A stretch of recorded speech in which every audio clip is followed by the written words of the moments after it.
This episode of the Model 3 Owners Club podcast is brought to you by Duliban Insurance. If you live in Ontario, Canada, and are looking for the best price and coverage on your Tesla, give Duliban a call at 1-855-385-4226 or visit our website at dulibaninsurance.com/Tesla.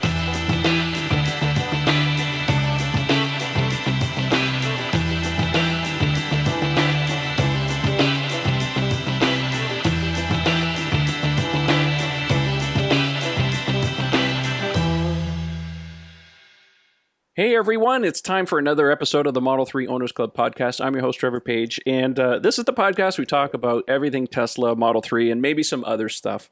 And I want to welcome my usual guests onto the show. We have Eric Camacho and Ian Pavelko. Gentlemen, how are you doing again? Hello, everyone. Good evening, everyone. Well, guys, this is going to be the last show of 2018. We're going to take a little time off for the... Hey, you know, we need a little time off once in a while. We got some friends and family and some Christmas trees and lots of eating to do. Speaking of which, Ian, you just got back from your business Christmas party. The company Christmas party where I ate way too much. I was good about the drinking because I had to drive myself home, but I definitely ate to excess. So if I nod off in the middle of the show, please, I'll be understanding of the condition I'm in. It's all good. Don't worry about it. So this will be like the last show of 2018. We will take a week off, and we'll be back in early January. Speaking of which, in the new year, we got some really neat things planned. I had a good conversation with someone today, and we're not really ready to release all of the information quite yet. But if you live in the South Florida area or somewhere on the East Coast and you want to come down to Florida, save the date, February 3rd. Because I am going to be on vacation in Florida, and we're going to do a Model 3 Owners Club thing going on. We're going to meet and have a big cars and coffee situation. So the tentative date is February 3rd. So put that on your calendars, and sometime in early to mid-January, we'll have more of the details worked out, and we'll let you know what's going on. So yeah, really looking forward to that. And then we're going to also have some other special stuff going on, too, while we're on vacation. But that'll be a surprise for the rest of you guys, okay? Secret. Exactly. Don't tell them. Keep the suspense going. Yes, exactly. Well, we can't let all the cats out of the bag. All right. So today, we thought we'd take a little time today and kind of reflect on 2018 and just do a little bit of a Tesla retrospective. We'll go down month by month. And first, I want to say a great big thank you to Eric, who did yeoman's work on this. I've been so busy this week that I started putting in a little bit of stuff, and then I was starting to sweat because I wanted to do this retrospective, and I was running out of time. And Eric, bless your heart, man, you really came in for us and got all this stuff worked out for us. So if you guys, thank you, Eric, for doing this. You guys are very welcome. This is certainly a show that we're looking forward to now for some time. And I know for our listeners out there, if you've been with us from the very beginning, you know a lot of the stuff that we're going to hear, we've already talked about in the show at great detail. But of course, a lot of the stuff we're going to get into the first half of the year happened well before we had a show. So we're gonna kick things off with January of this year. And in January, there were three major news stories that came out regarding Tesla and the Model 3. First things first, the Model 3 began appearing in U.S. showrooms, which was a huge, huge deal for people who couldn't go to the showcasing debut in 2016. We had the dual motor variant was added into the design studio during the course of January, and the Model 3 performance car was seen on the roads in the Fremont factory area. Excellent. And then February rolled around. We're going to kind of just we're going to kind of plow through some of this stuff, and then we might take some little tangents and stuff where we find things to talk about. And then February rolled around, and we saw a referral program update, of course. They added this thing called Race the Tesla Semi-Truck, and we haven't seen any more details on this as to when it's going to happen. They just had the boring company event 2 nights ago, and even though they said they were going to do some stuff about going into the tunnel, it had nothing to do about the drive the tunnel boring machine. That's one of the referral prizes too. So this could still be a separate thing. This may end up being at the Model Y event. We don't know yet. Let's see here. Elon's Roadster, of course, on the Falcon Heavy. That was an epic launch. That was, I think it was February 8th, wasn't it? I think my Yeah, date, I think so. Yeah, I happened to be in Florida, of course, on vacation at the time. That was an interesting one because my wife was like, "Well, we could go to the launch, or we could go to the Florida Keys. I've never been to the Keys, and the launch might be delayed." And I'm like, "All right, happy wife, happy life." So we went to the Keys, but we did stop on the side of the road to watch the launch live on my phone. So that was epic. That was great. Moving along here, dual motor, all-wheel drive Model 3 spotted in San Francisco. Credit to Ryan, who took pictures of the Model 3 sitting on the street and stuff. So he was very gracious to give us that information. And the semi-prototype were first seen between the Gigafactory 1 and Fremont. They were doing some test rides. Now, of course, since then, they've been driving that truck all over North America. So they're certainly piling on the miles for testing, which is good. What happened in March there, Eric? So in March, this was the time where it was a big social media thing where Tesla, and specifically on Elon's sort of direction, had said there was that big popular hashtag delete Facebook campaign where a lot of companies were sort of taking their pages off. So that was a big thing in March where both the Tesla Facebook page and the SpaceX Facebook pages were both removed. Now, they weren't necessarily deleted. They were just inaccessible. They were sort of hidden from public view. But that was the start for the hashtag delete Facebook campaign that began in March. Too bad I didn't participate in that because I'm done with Facebook. Well, moving along, that was a bit of a short month. Not much really of big news really happened. And then April was largely the same thing too. Model 3 production was temporarily halted for rejiggering of some of the product for the production line, and of course since then things are really taken off. So that was one of the big major steps that they did. Let's see here. May rolled around. This was during the earnings call when Elon said, "No more boneheaded questions. Let's go to YouTube." And of course this launched Galileo's career on hyperchange. So congratulations to him for getting the questions in. That was awesome. But it was kind of that was a boneheaded move on Elon's part to do that because, of course, he ended up having to. That did not go over well on Wall Street. No, it did not. And I think he's since learned since then.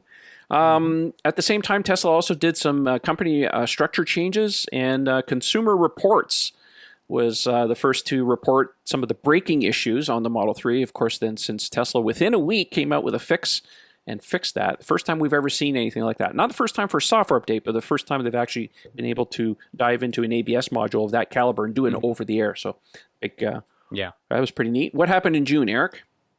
So June was sort of an up and down month for Tesla. So first, the downside, Tesla reduced its workforce by 9% in the beginning of June. So that made some major news in terms of the layoffs. It was deemed as more of a streamlining, sort of having things just more from a top-down perspective to make things more fluid in the company. There was also a worker who was accused of sabotage in the company. That was sort of big news too at the time. But then things sort of made a turnaround. So the big news at the time was that Model 3 test drives were starting in the US, particularly in markets all across the country. So no matter where you lived, you could probably get into a car. That was sort of a crazy time for everybody. And then the biggest news of all, which we've been waiting for a long time, Tesla had surpassed 5,000 Model 3s produced in one calendar week. So that was huge news in the summer of this year. And then lastly, the Model 3, to our friends up in Canada, the Model 3 finally arrived in Canada in showrooms as well, for those who are waiting to see that. Trev, what happened in July of this year? Well, there was also an announcement. The Gigafactory 3 in Shanghai was officially announced. They've since started construction, so they've been leveling the land, of course. They got a perimeter fence now. We're starting to get a few drone shots here and there on the new Gigafactory, so that's certainly going up.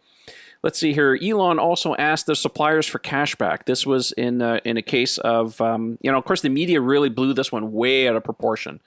This was largely because production numbers had finally increased and they were starting to ask, okay, now it's time for your discounts to start to kick in.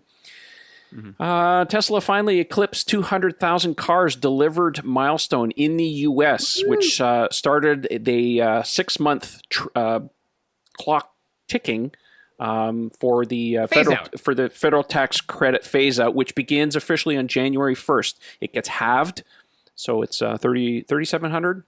Is that right? $3,700 bucks? $3,750. $3,750. Yeah. Thank you for that math. Which means if you haven't ordered and you want to do it now, you can always get an inventory car. We got referral codes to give. That's right. That's right. Yes, Look in the podcast and video description if you want to. Do not leave that 6 months of free supercharging on the table, folks. It's a freebie. Order now. Referral codes are standing by. That's right. Take it.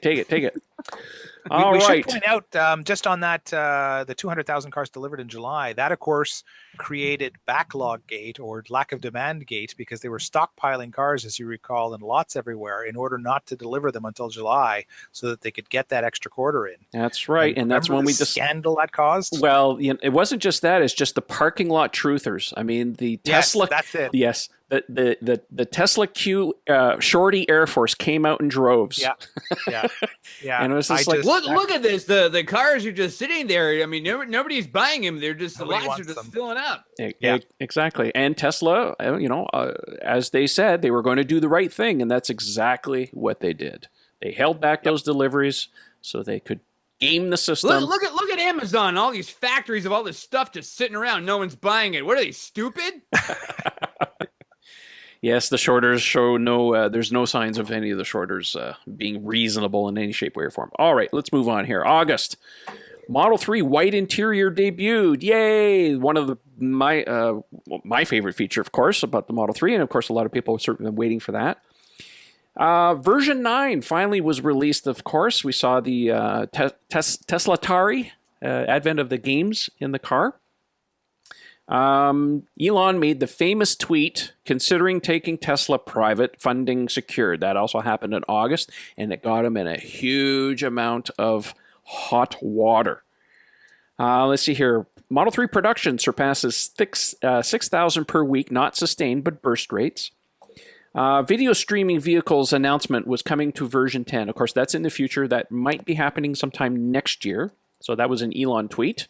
Oft requested feature, of course. We just got a new update on the version 9 on the cars, of course, now, because everybody's saying, well, if you got that video of that fireplace working in romance mode, why can't we have videos? All right. Let's see here. Model 3 debuts in Hong Kong.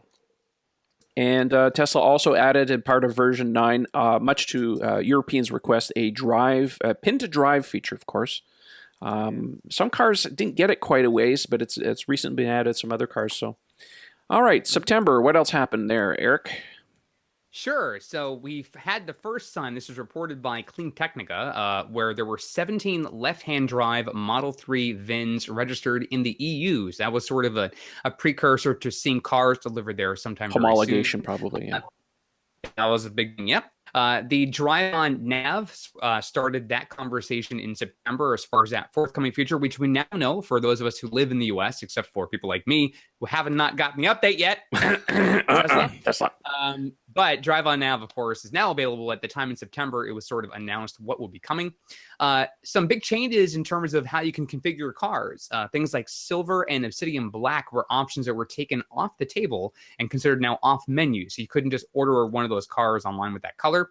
The supercharger pricing structure had been updated. So in many areas, it was based on if you have your car's charging, once your car notifies you that you're reached your limit, you have about 5 minutes to take your car off the charger, or you start getting fees incurred, and the rates will vary based on Canada, US, that sort of thing. There was also the infamous Joe Rogan interview where Elon puffed, didn't puff. There was a cloud of something, but there was a whole cloud of rumors around it, which was a whole big hullabaloo over nothing. But nonetheless, that made the airwaves. That picture that sparked a million memes. That's right. And then on the heels of the tweet from August, in terms of funding secured, there was the infamous SEC lawsuit that also happened in September, which was settled outside of court. Now, I'm looking at this list, and you forgot the single biggest thing that happened in September. How can we miss something? What are we missing? Well, Performance Model 3, dudes. Performance Model 3 started to roll. Yes. The 10. The 10. Well, ideally, I left off in April, but I took delivery of my Model 3. So, I mean, there was momentous. How could you leave that out? Yes. This is not about me. This is about all of us. No, and I'm not saying it's about me. This is not a me moment. I'm saying everyone who ordered a Performance Model 3 started to get it, and the world rejoiced. Yes, of course. And the world celebrated. What happened in October there, Trev? Well, in October, we had the advent of the mid-range Model 3 was introduced as a stopgap until Tesla gets their pricing organized for the standard Model 3, which hopefully will still be coming early in 2019. If my wife is listening, she might order. I don't know. We'll see. Version 9 rolled out, of course, to many cars. Is that right? No, that's not right. It didn't. Yeah, it is because the let's go back to the other headline. Atari. Oh Games, yes, I was said it was going to be coming. Correct. The announcement was it was coming in August, but we actually got it in. Thank you. Right. Yes, the deployment was in October. Yes, of course. Thank you. It threw me off there for a second, so sorry about that. All right, Tesla. Remember, Trevor is wrong. Sometimes it happens on this show. In case, lest we forget. He is reading text in front of him with his glasses. If you're listening to the show, and he still can't read correctly. I mean, that's called age. All right. The Tesla mobile app saw the updates. We got some more user controls. NHTSA reports finally came out on Model 3, declaring it the safest sedan you can buy anywhere of any car ever tested. And finally got the rollout of Navigate on autopilot in the US. We're still waiting on regulatory approval in UK and Canada. Eric, what happened in November? Oh, November was a big month. First of all, turned 41. Happy belated birthday to yours truly. But in more important news, the news came out for our Q3 results. And of course, not surprisingly, it was Tesla's biggest quarter ever. Wait till Q4 comes around. I think it'll be even bigger. So it was the first profitable quarter for Tesla in a long time. And at this point, Elon said that from this point forward, it'll also continue to remain profitable. The construction in China began for Gigafactory number 3, which is really a big deal. And we already had reports this month that is actually ahead of schedule, which is really good to hear. Track mode was introduced to those of you who had the Performance Model 3. Woohoo! I know. Ian, of course, is one of those, which we'll get to Ian's car a little bit later in the show. If you haven't seen the video, make sure you watch it. If you are listening to the show on the podcast, please go to the YouTube channel and watch it online because you're going to see some awesome photos of Ian's car in a little bit. We talked about the pickup truck, which was kind of big news. That is the Mad Max style vehicle that Elon wants to see produced down the road. Tesla introduced its new chairwoman of the board after Elon stepped down, settling with the SEC. There was a new chairwoman appointed to the position. We also saw new Easter eggs deployed to our vehicles, which are not the ones that came out recently with the romance mode. These are some other Easter eggs that were introduced, like the Atari games and others. We also had the Model 3 key fob announcement that was sold out the day it was introduced to the online store. It was sold out within that day. And of course, not Model 3 news, but the Model S and Model X design studios were updated to reflect the similar layout to the Model 3 page online. Yes, and then, don't forget, we got the new fart app. Well, yeah, we have that now. Yes. Yes, that's December news. Yes. Okay. Yeah. So what's up in December as we close out the year? Well, Europe. Orders for Europe on Model 3 finally opened in several different countries, and of course they are spreading. Woo-hoo! They are opening those stores in other countries now. Germany should be pretty much online if they haven't already. Europe can receive finally 6 months of free supercharging with a referral. It was not obvious at first how you're going to go through that. We've talked about on a previous podcast on how you can apply that. It still applies today. So if you still want, the referral program is still in place until December 31st. So if you still want your free supercharging, you can still do that for 6 months. And we got our first look at the supercharger updates in Europe because they're starting to add CCS plugs for the Model 3 because in Europe, Model 3 is going to come with a CCS plug on there. So that basically recaps most of the salient points that happened in 2018. Of course, there's some other stuff that's happened, of course, recently. So we should maybe do a little bit of recap on that. Just got this new 2018 48.12.1. That's the latest update. So that gives us some new features in the car. Sadly for mine, I don't get a couple of them. One of them is the new pole position game, which really requires a Model 3 or a Model S or an X made since late February. That is when Tesla changed the main control unit, or the MCU, the computer that runs the main screen of the car. They changed to an Intel chipset. So apparently, according to what I've been able to discover, that looks like this game needs a little bit more horsepower to run. Speaking of which, the game, Tesla's made some source code changes because if you look at the car, it's a Model 3 and it's on Mars, and they changed the signage to show Tesla signs, which I thought that's the most bizarre thing playing the game. When I looked down, it's like, I'm driving a Model 3, but it's going meh, meh, I made a tweet about that. I said, how is it an electric car is making fart can noises? I don't get it. But yeah, I don't. Anyway, it is what it is. It's oh gosh. Oh, the fart app is yes, making that's its the segue appearance. into the other app, right? Yes, exactly. Yes, and been certainly playing with that. I haven't pranked anybody with it quite yet. I thought I would try and prank Bev, but it didn't work because she follows my Twitter feed, so she knows what things are coming. I ruined the whole premise. Yes. Yeah, I ruined it. So, what was the other thing too? Right, game controller support. So an Xbox controller has to be wired, of course, USB.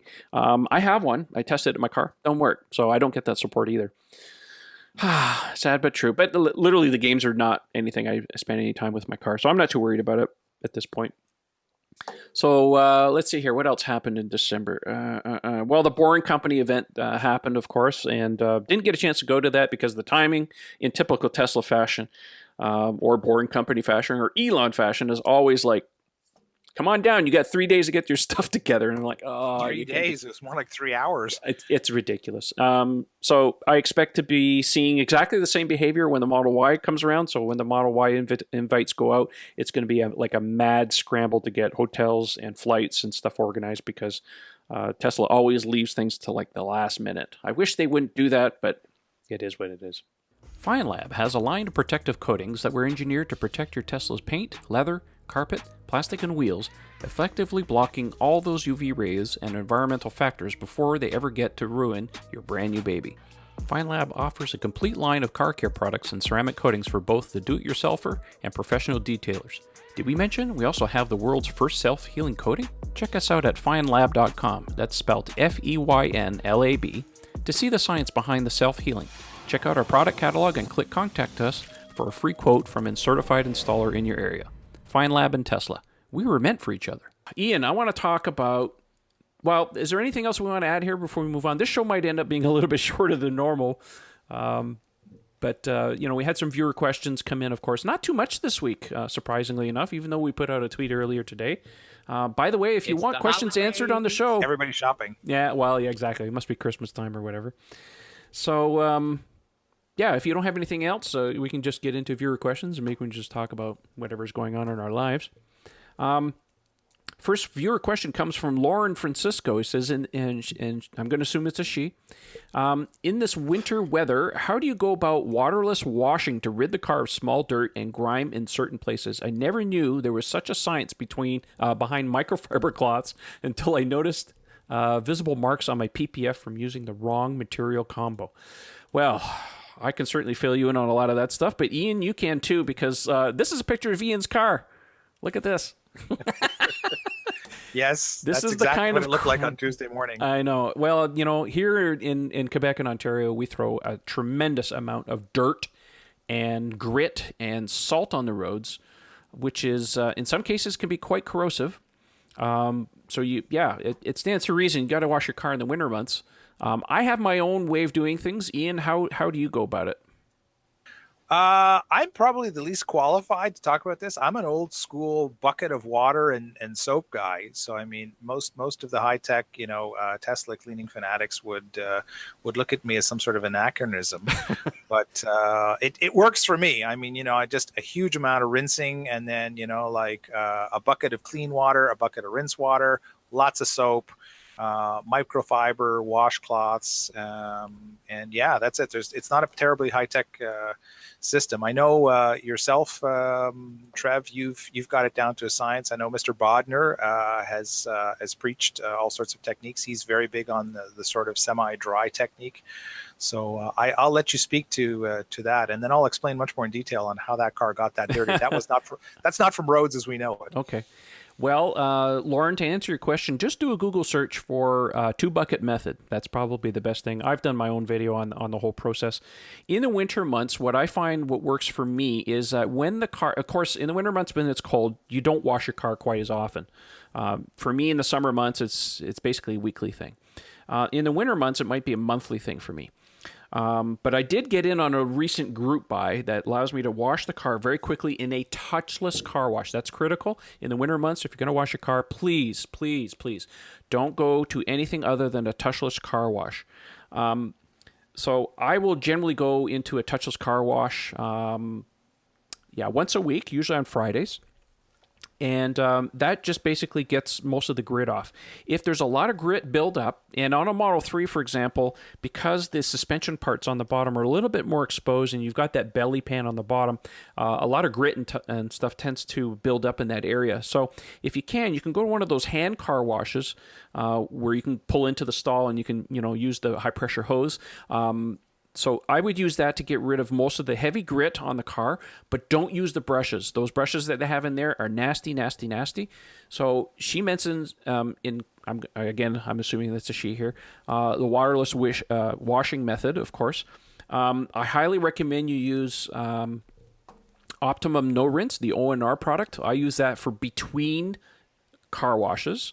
For me, if I have to do a big wash, of course, I pull out the sprayer and all the other stuff.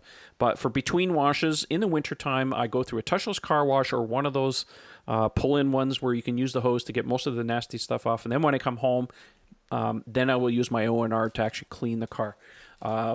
So that's basically how I operate. I try to do that when the temperatures are above freezing. Anything below freezing, you have to spend a little bit more time to get the water out of the little crevices. Things like on a Model 3 or Model S, you've got the recessed door handles, so you have to blow that out. Let's see here, what else? Things like do the right thing and use some kind of rubber care product on your seals, on all your windows and stuff to try and keep the doors from sticking. Ian, you had a product, what was it called? Clean Flow? Yeah, Clean Flow is the manufacturer. I think they're Canadian, so I don't know if it's available in the U.S. It'd be interesting to know if there's an equivalent. I'm sure there's a 3-in-1 product or something to that effect you can get down in the U.S. The name is awesome. I think it's called Holistic Honey Goo Rubber Care. Yeah, Honey Goo, that's what it's called. Yeah. The names it sounds like something Douglas Adams would have come up with. Yeah, exactly. But it works a treat. I am in love with this stuff. It works so well. I've had zero issues with window sticking. And I mean, we've had tons of like -15, -18. We're talking 0 Fahrenheit days with hoarfrost, snow, ice, you name it. And like no more problems with the window sticking. I agree. Yeah, it's great stuff. Mm-hmm. So I hope that answers your question. But like I said, do a Google search for 2-bucket method. That's one of the best things you can do. But like I said, if you're going to go into one of those car washes, make sure it's touchless and do not use their brushes. Just use the wand to get most of the grit off. Do everything by hand, especially if you have PPF or ceramic. Ceramic coating, I'm going to mention it once again. I'm in love with ceramic coatings. If you can do it on your car, it really makes washing the car so much easier. You're still going to get dirt that sticks to the car, but getting it off is so much easier than if you didn't, okay? So I'll say my piece about that. All right, next question comes from Negative on Twitter. He says, can you also talk about optimal heating settings and best practices in the Model 3 during the winter months? Again, lots of questions about winter stuff here. My Model 3 watt hours my Model 3 watt hours is too high, although he doesn't mention how high he's getting, though I preheat as suggested in one of your videos. If you think your watt hours are high, try driving a Model X in the winter months. The Model 3 is extremely efficient in all circumstances. The Model X is a beast. But yes, and a lot of that really has to do with because of the heating structure in the car. Model 3 does not have a dedicated battery heater. It uses waste heat capture, whatever. I forget what the term is. Doggone it. I should have known better. Anyways, so as far as heating the battery, it's a little less efficient it takes more time to heat the battery in a Model 3 given that you have a dedicated battery heater. The side effect, though, is that you have a much more efficient car. It uses way less watt hours to travel those distances, which is one of the reasons Model 3 gets such high kilometers. My car has a dedicated battery heater, which is 6 kilowatt, plus the cabin heater is 6 kilowatts. So if you have them full blast, that's 12 kilowatts. You want to be on shore power, let me tell you, because it will kill your range, which is why it's so important to preheat.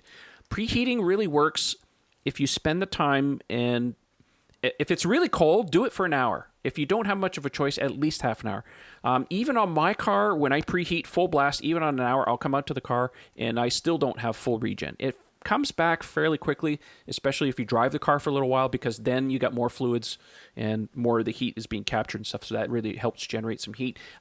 By the way, Bjorn Nyland did a video, I think it was just earlier this year, where he had discovered that if he wanted a faster charge on his car, even though when he was at a low state of charge, he drove the car like he stole it, and that helped really generate heat very quickly, so he was able to get a faster supercharge. So anyways, I recommend you watch that video. How about you guys? I mean, Eric, it's a bad question for you because living in sunny Florida where it doesn't get too cold like up here. It's so tomorrow. So we're recording this podcast on Thursday, December 20th. Tomorrow, effectively from when we record this, will be the first day of winter here in North America. And we have a cold front coming into Florida as we record the show. So tomorrow's temperatures and the ones for the weekend is going to start cooling down. I think the high temperature on Saturday will be 66. Oh, cry me a river. So my car is going to have major problems apparently warming up. Now, there's 30 seconds to a minute. There are definitely a few times where we've had some cold spells here. I'm sure if you follow Michael or myself here in South Florida on our shows, we certainly experience some cold snaps from time to time. My car has had that where I've tried to precondition it. When I get in the car, start driving away, the regen is still not at full strength. So I understand what people are talking about. I mean, you guys are alluding to it here in the show. It doesn't happen too often, but I would sort of heed the advice that's being shared here, which is if you can plug your car in and precondition it with enough time, do that because it will take a substantial amount of your range. For me, it hasn't been noticeable, but I guarantee if you live in a much colder climate where winter is a thing, you're going to want to definitely leave your car plugged in for a period of time to make sure that you're at least not hitting your range as poorly as it would be for some other areas. I'll give you an example. Typically for me on my Model X in the summer months when things are nice and warm and toasty, I'll get about 170 watt hours per kilometer. I don't know what the conversion is to miles. I'm sure you can do that. In the winter months, when things are nice and toasty, my average watt hours will be about 229. But if the car has been cold soaked and I don't preheat enough. This morning I went out and got coffee. I preheated the car for maybe 20 minutes. I got in the car. I drove off. Watt hours, 580 watt hours. Woo! Right? Because it's heating the battery. It's heating the cabin. I have the cabin set at about 22, 23C. And the thing is going crazy. It's trying to heat the car. Of course, it reduces your range. But what happens, though, is that once the battery and the temperature of the cabin come up, I mean, that drops. It really, I mean, there's a delay, of course, but it drops very quickly. And then it goes back down to what I would consider normal for winter for me.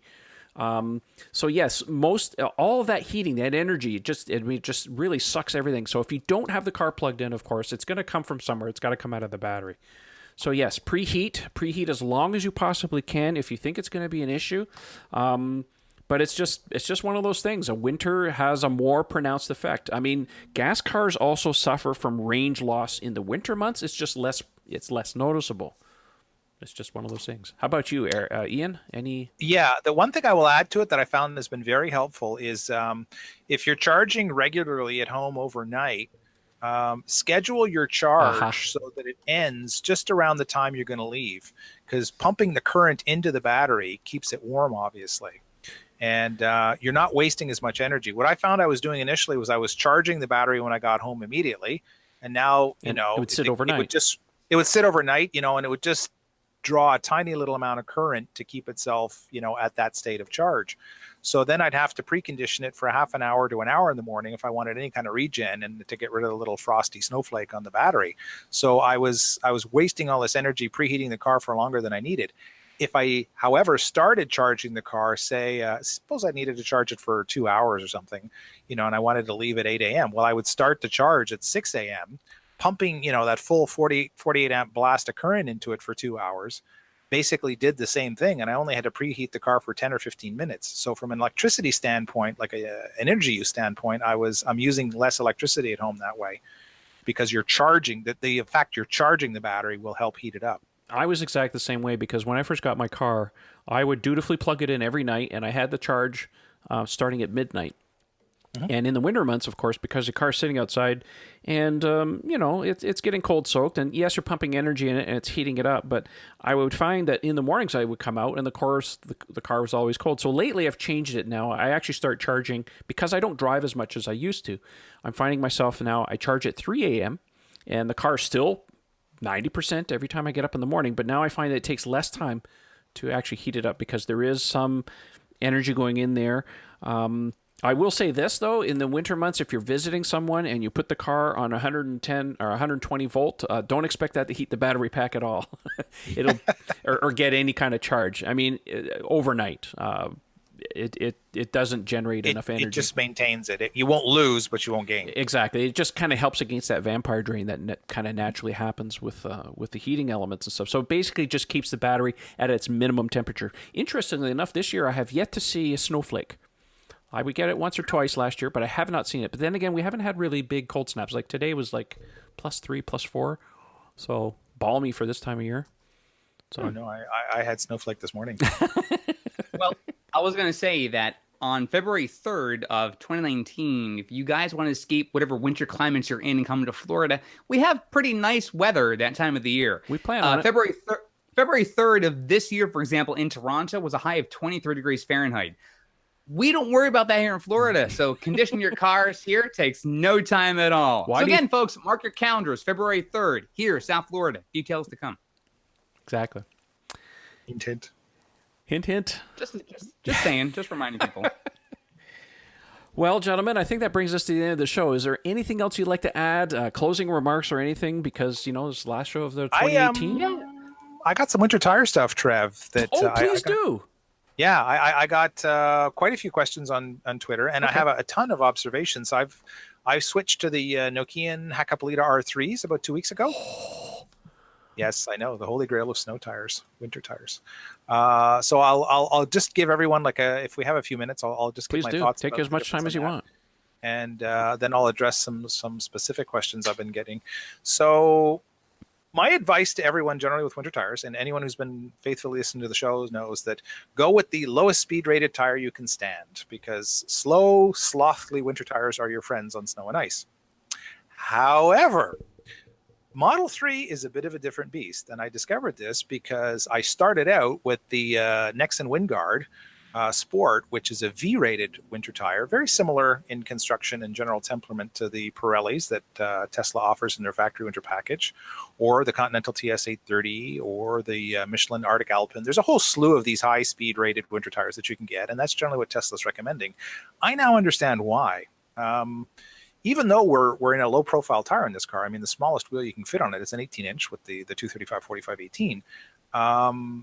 A T or an H-rated tire has got enough sort of squirm in it that, well, it causes two problems. The first one is well known. If you have a rear-wheel drive Model 3, you know that this causes issues with the regen. We've been talking about this a lot in the show, and a lot of people have been reporting on the forum. Tesla's working on a solution for that, but having one of these very soft, low-speed tires is causing the regen to act weird.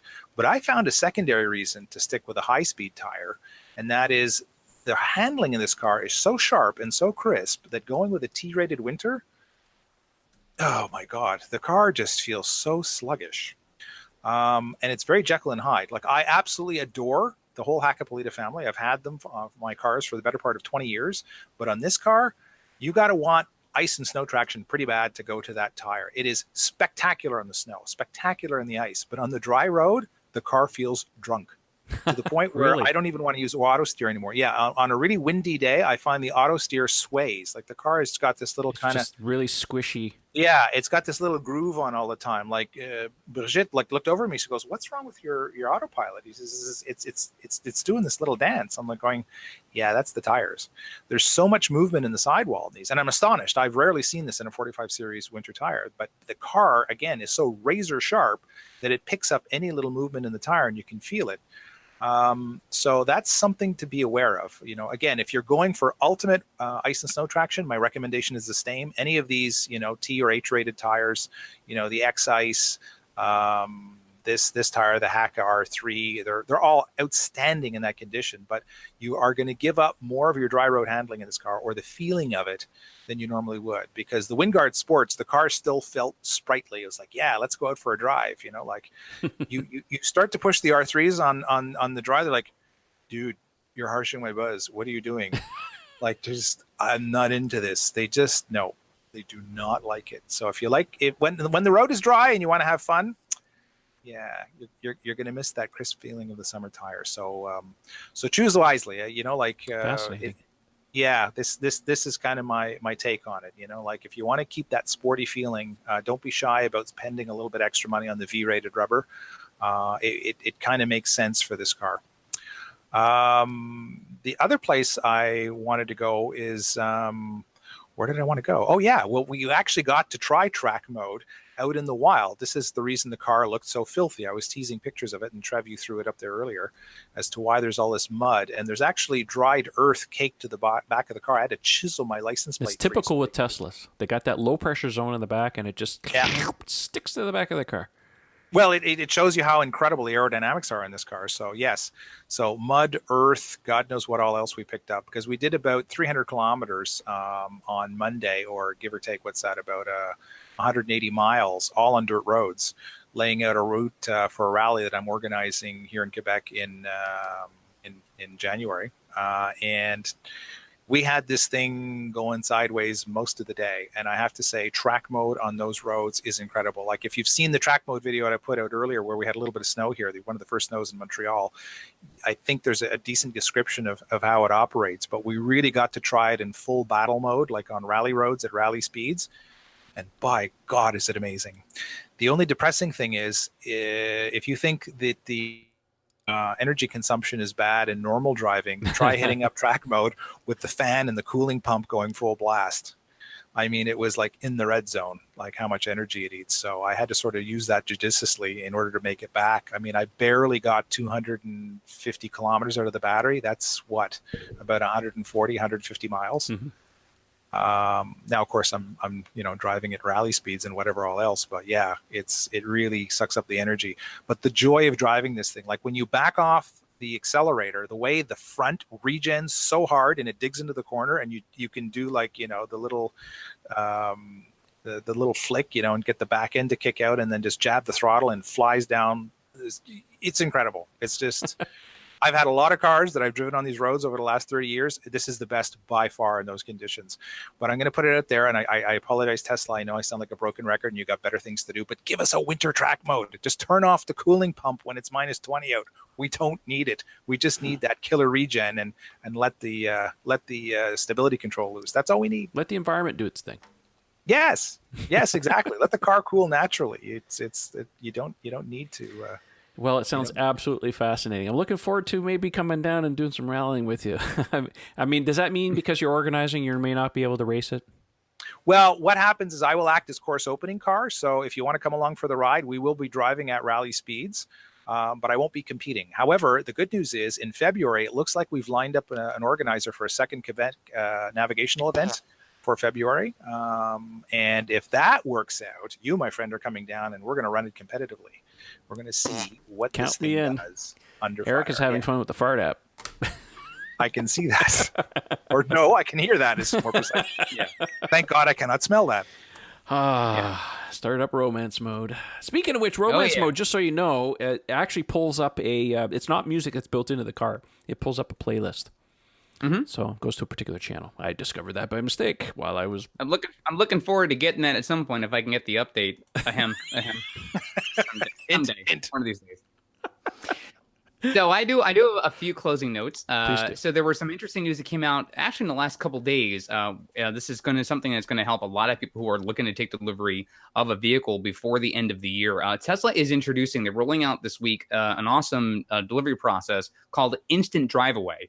The goal is that if you go to a Tesla dealership or if you go to a certain location for Tesla, and you have an inventory car you want to get your hands on. Now, every Tesla store has been instructed to have their fleet cars, their test drive cars, their showroom cars, all available for sale. So if there's one of those cars that you like and you want to get, if you are doing cash, lending through Tesla, or you're going to do a lease through Tesla, you could conceivably fill the paperwork, get your payment done, and drive off with the car in a matter of minutes. Wow. So that's something they're introducing this week. Again, they're trying to get to their quarterly goal for end of year and to get as many owners as possible so they can capitalize on the federal tax credit that is going to start phasing out come January 1st of next year here in the U.S. So Trevor mentioned it earlier during the show. Right now it's $7,500 for qualified buyers.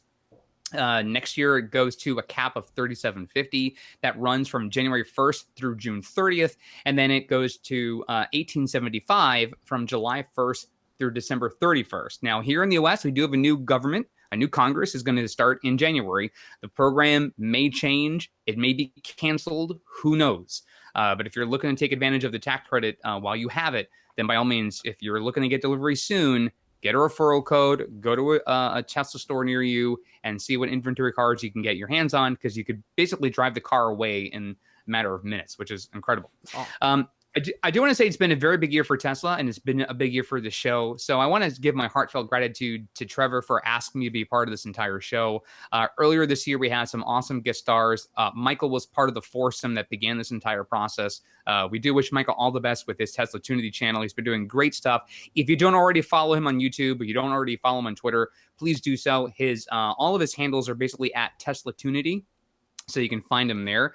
I also want to take the chance to kind of say that 2019 is going to be a very big year for a lot of people overseas as Gigafactory 3 gets online, as the Model Y starts getting in production. The Tesla Semi is coming out very soon.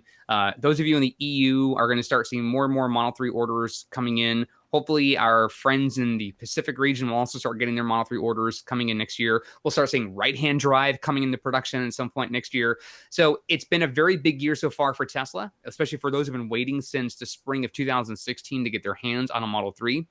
So much has happened this year. A lot more is going to happen next year. Stay along with us. We have a lot of great stuff coming out. We're always trying to improve the show. So we thank you for your feedback, your support, your criticism, whatever it is.